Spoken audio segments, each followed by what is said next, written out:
How's it going, YouTube? Oxa here, and welcome back. Got an interesting topic this week, and something as a, video game collector, I genuinely care about, and just want to bring awareness to it. So, before starting, honestly, all credit to Carl Jobst, hope I'm pronouncing it right, had a fantastic, almost hour-long video just discussing everything, and yeah, link in the description, check it out. It's, just, 10 out of 10 video, and, you absolute legend. But, yeah, so what am I talking about? So, Wata Games, if you're into game collecting, they're one of two.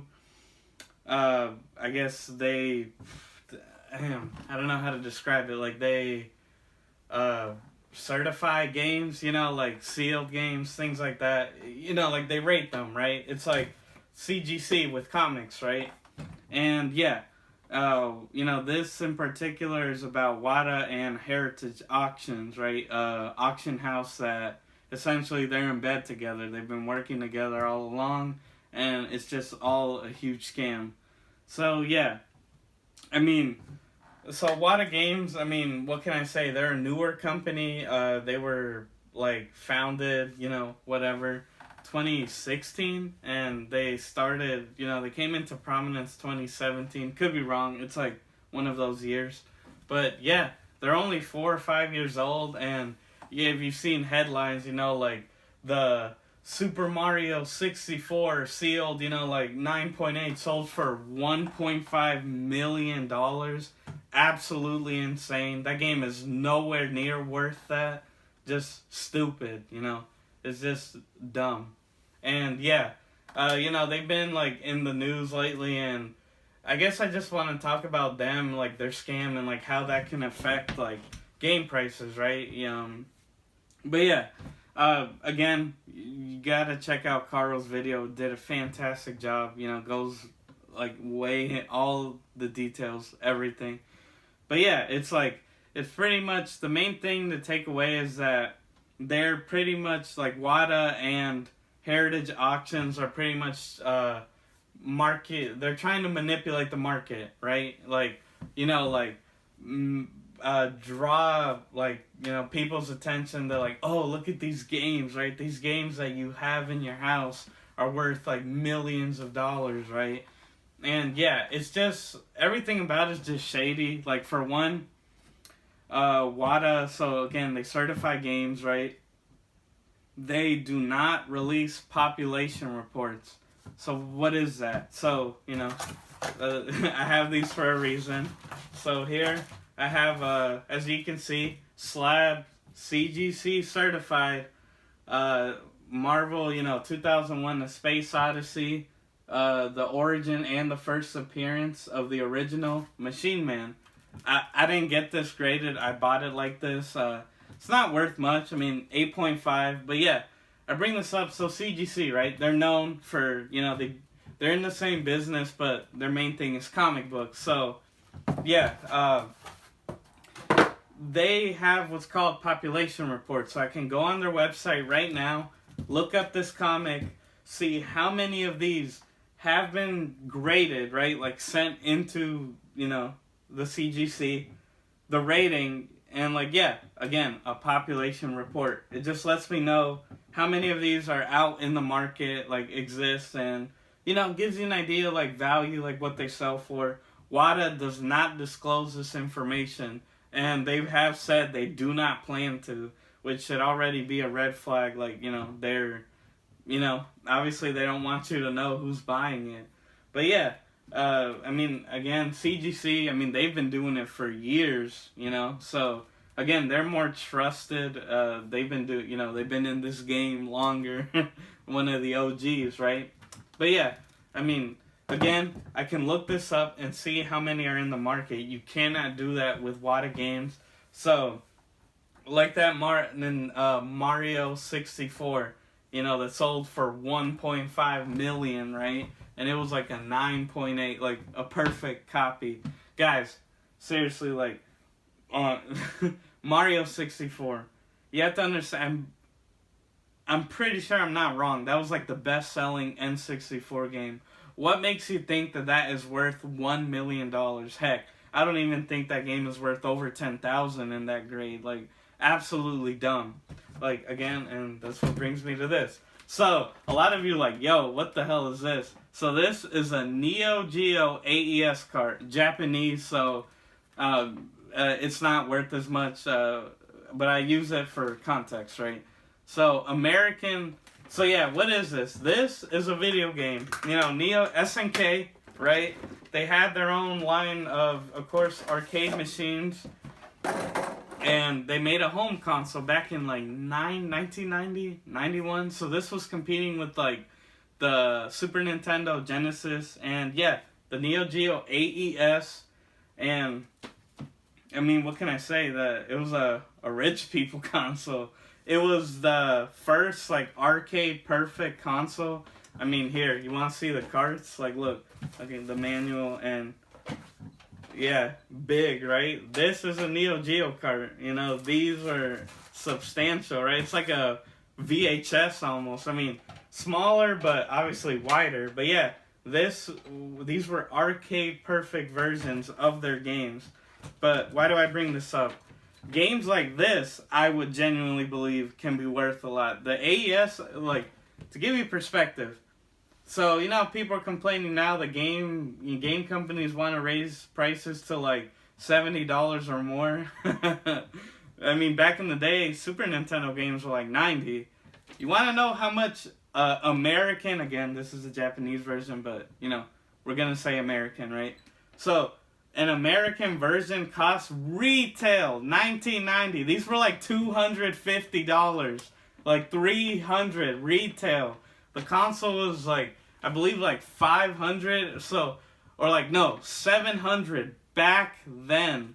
Razor for inflation, the console would cost you like close to $1,200 today, and like these carts would be like $500 a piece. Insane, right? And I know most of you are probably like, yo, I've never heard of this. I've never even seen this. Exactly. An American, like, this is Art of Fighting 2.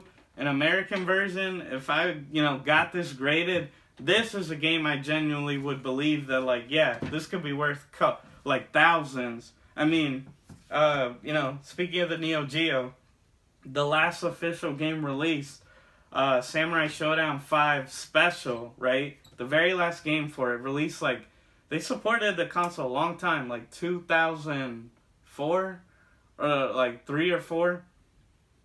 So well into the 6th generation of consoles. That game alone, just like, you know, like complete 10,000 plus. And you're telling me some, you know, like a common ass game like Mario 64 is worth 1.5 million? Hell no. And yeah, I just bring this to show you that there are, like, again, what Wata's trying to do, they're just trying to get people to believe that, you know, I mean, it's clever, right? They use games that everyone would have, like, I mean, just before that, they had, like, the original Super Mario Bros. On NES, you know, that, so back in, like, 2017, the highest selling was, like, 30,000, you know, impressive, hey. I mean, is it worth that? I don't know. And then, like, a year later, like, within a year, you know, Wata, you know, a copy sold for 100K. Then you had the Legend of Zelda on NES. Same thing, Wata graded, and it's like, oh, it's like almost 200,000. And you see the trend. They're purposely trying to, like, just get people to buy into, like, Wata and grading.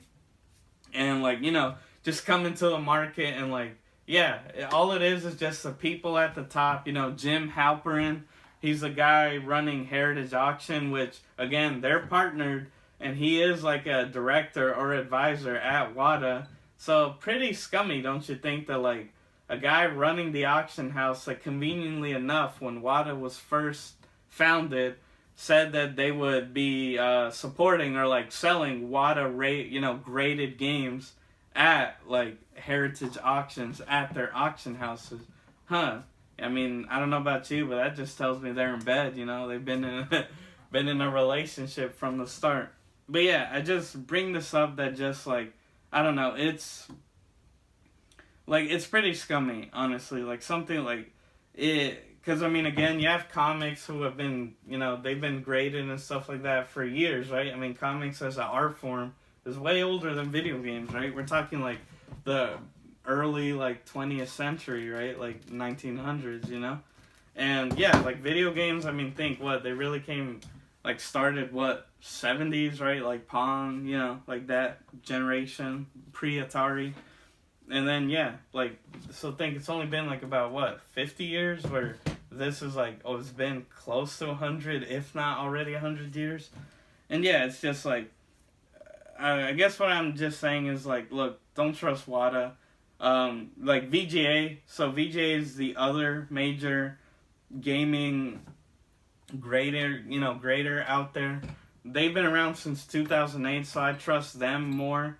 And yeah, I mean, sure, you'll be like, oh, but VGA, you know, graded games don't sell for as much. Yeah, because they're not manipulating the market, you know, they're not trying to get people to buy into the company, right? Like video game grading to, you know, they're just genuinely like, hey, we just grade games. And that's another thing, grading in general, like, it's all subjective. That's why I've never really been a fan of it, of like doing that sort of thing. Because look, so this is an 8.5, right? I could literally crack this case, send it back to send it to CGC, and maybe get like a 9.0, and then do it again, send it again, and get a different grade. Like, literally, people do that. Like, people will do that. Let's say I got a 9.6, but, you know, again, I'm just using random numbers. Let's say it'll sell for 10K, but if it's a 9.8, it'll sell for 20. Obviously, I'm incentivized to keep sending it in until someone will finally, you know, be like, oh, it's a 9.8, and then I could, you know, the financial benefits there. Grading as a whole is very subjective, honestly. I don't trust it, or like, I don't buy into it just for the fact that, I mean, we're humans, obviously. Like, look, appearance, you know, like, oh, judging how well the seal is, or if the game is like the condition, you know, you ask 100 different people, they're all gonna give different answers. And yeah, that's just my thing, is just like, grading in general is like, I don't know, I wouldn't buy into it or like get into it really until like, and I know it's crazy, like, oh, robots, like, but until it became more automated, you know, like AIs, or a system where it's more like, you know, this is what a 10.0 is, right? Like, this is, these are the standards, and of course, like, a robot won't, you know, like, you give it its information, right? It's like you give it its, like, sorry, the info that, like, this is what determines a 10, this is what is, like, a 9.0, and you go from there. There's less, like, there's no human error, right? Of, like, one person might rate this at 8.5, the other might say it's 8.0, right? Like, just having one concise system would just, like, you know, iron out, like, all these issues. And yeah, but yeah, Wata, Heritage Auction, they're, you know, finessers, just the rich using another scheme to try to, like, you know, just make money at the end of the day. I mean, it's funny that, like, other copies of, like, I believe, like, Spider-Man on the Atari 2600, the 9.8 sold at first for like 9K, and then all of a sudden the market got flooded. There's a lot of them out there, and like the thing most recently, a copy sold for under 1,000. They're really just trying to like prey upon, like, you know, the naive, right? Just people that are like, oh, games are worth a lot. And yeah, I brought these for example just to give you, again, a game like this, something like this I could see have value, because the entire library is worth something. Games retailed $250 back in the 90s. Like, whereas, of course, with any other console now, like a Nintendo, Super Nintendo, you'll always have your Super Mario Bros, right? Or like, you know, your common games that are like, like you can find them at a garage sale for like $10, like $5 each. And then, yeah, you'll always have your Earthbounds, your rare ones. This whole console is rare. Or like, you know, you had to be very wealthy to own one, or like to have one. So you see what I'm saying? Like, again, Mario 64 or anything they're trying to pass off is not worth millions. And yeah, I mean, you have to think about it too. You're gonna have a bunch of casual video game buyers, right? Like consumers that, like, people now are trying to list like a base cart Mario 64 and try to charge 1,000, 25,000 because a sealed copy by Wata sold for 1.5 million, all cap. Again, not worth it, and it's just ruining the market, making it harder for people, you know, like myself, who genuinely care about the medium and, you know, just genuinely want to collect because, like, you know, we appreciate the art form. But yeah, guys, that was just my rant, if you will. I know it was all over the place, but like I said, check out Carl's video. Great video. It goes way more into detail, like about the scumbags, you know, Dennis Kahn, the founder of Wata, Jim Halpering, you know, the founder, CEO of Heritage Auctions, and what he's been involved in, and like very, like, yeah, like he's gone to court, and again, Carl's video goes over all of it, and yeah, seriously, it's like very damning stuff. And if I were you, don't support Wata, you know, fuck Heritage Auction, and yeah, like, if you wanna, hey, you wanna get your games graded, go to VGA. But yeah, guys, that was just my video. You know, thank you for watching, and you know, as always, I make new videos every Tuesdays and Saturdays. Please make sure to like, share, subscribe, hit the notification bell, all that good jazz. And hey, if you stay till the end of the video, you know, you're a legend. But as always, guys, I've been your host, Oxy. Take care.